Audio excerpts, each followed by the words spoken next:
wa tasbihun wa tahmidun wa takbir wa tahlil.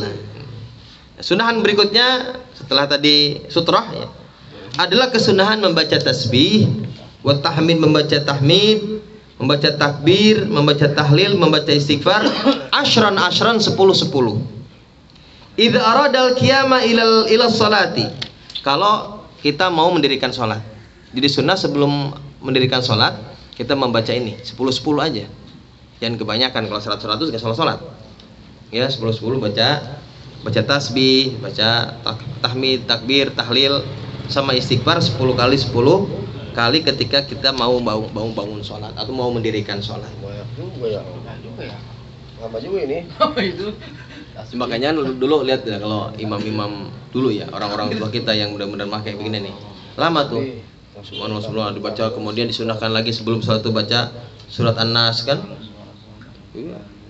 Baca banyak itu yang dibaca. Anas itu sunnah itu. Sunnah Anas. Iya, surat Anas. Ganti aja sama ini kayaknya kebanyakan ini. Ya bisa ini. Ya banyak sih yang dibaca ya. Kalau kita mau salat itu diantaranya baca ini. Kemudian juga baca 50. baca kemudian atau surat An-Nas supaya kita sholat tidak digangguin setan maksudnya. Gitu ya. Itu kemarin di kitab yang pertama kita baca itu ada tuh, dalam kitab Bidayatul Hidayah itu ada sunnah kita membaca An-Nas ketika kita hendak mendirikan sholat. Assalamualaikum teman-teman, berjumpa lagi dengan saya di sini di channel Bang Mo.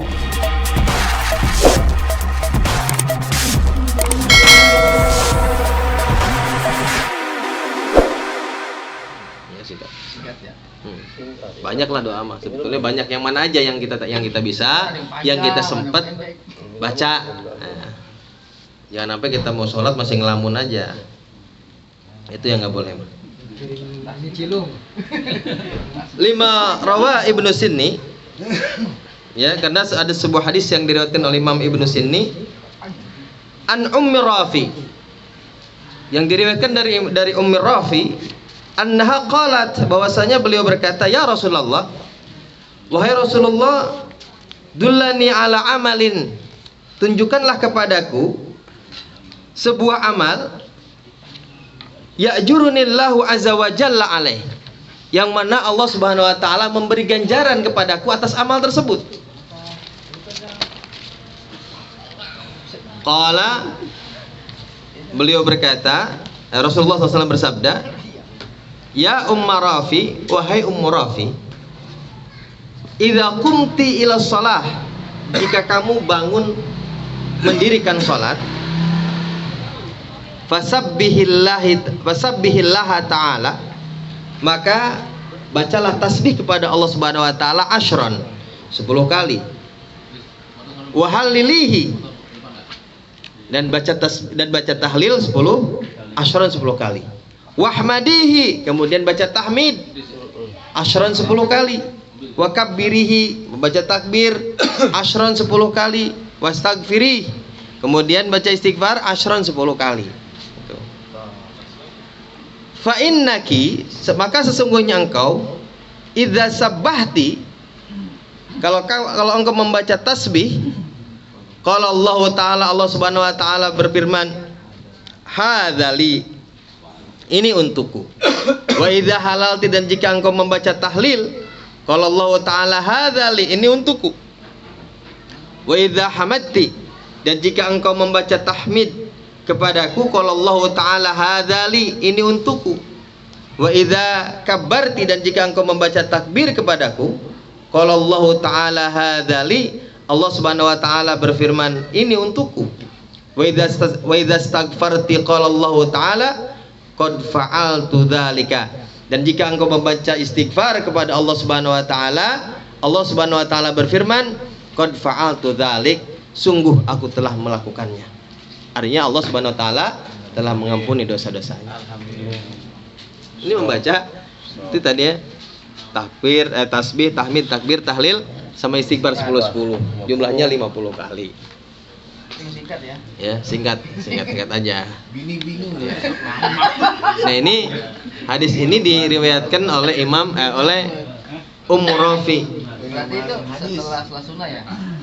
istilah sholat sunnah. Ya mau diri sholat aja begitu apa namanya kalau makmum ketika habis iqomat kita baca tuh. Habis iqomat kita baca. Diri sambil jalan. Sambil jalan sambil baca sholat sunnah. Iya, saya boleh. Pokoknya ketika kita hendak mendirikan sholat. Pas berdiri ditegur kita makmum. Lama bener Bang. Ya yang nungguin kita berdiri sambil jalan sambil menuju ke imam ya kita baca. Seandainya itu mau apa namanya membuat kita lambat. Ampunan dosa masalahnya ini Ya. Dan Imam Umar Rafi ini apa namanya? Umar Rafi ini adalah sahabat Rasulullah SAW yang juga adalah beliau ini merupakan salah satu pelayan Rasulullah SAW. Jadi asalnya beliau ini adalah seorang maula atau mu'tiqah, seorang hamba sahaya yang kemudian dimerdekakan oleh Rasulullah SAW. Karena apa namanya dulu Rasulullah itu punya beberapa hamba sahaya dan semuanya itu dimerdekakan oleh Rasulullah SAW, termasuk Umar Rafi dan suaminya Abi Rafi. Tetapi setelah dimerdekakan ini Umar Rafi ini mengabdi kepada Rasulullah SAW. Jadi terus aja ngikutin Rasulullah SAW, bahkan setelah sepeninggalnya Rasulullah, Umar Rafi ini masih menjadi pelayannya putri Rasulullah SAW, yaitu Fatimah Az-Zahra. Ya, bahkan katanya disebut sebagai diantaranya sebagai bidannya, katanya sebagai apa namanya yang membantu kelahiran putra putri Rasulullah SAW dan yang membantu kelahiran cucu daripada Rasulullah SAW, Sayyidina Hasan dan Husain. Umar Rafi. Nah, di antara keistimewaannya adalah beliau ini banyak meriwayatkan hadis juga. Ya, karena beliau berada di rumah Rasulullah SAW. Ya, dekat dengan Rasulullah. Saking dekatnya katanya curhatnya segala sesuatu kepada Rasulullah SAW. Nah itu selesai kita bahasan daripada sunnah-sunnah dalam sholat. Ya, kemarin kita sudah bahas ab'al sholat. Ini adalah sunnah-sunnah. Sebetulnya kesunahan-kesunahan dalam sholat itu banyak sekali. Ini hanya saja tentu untuk membahas ini di bab khusus dalam bab fikih tentang kesunahan-kesunahan sholat. Ya.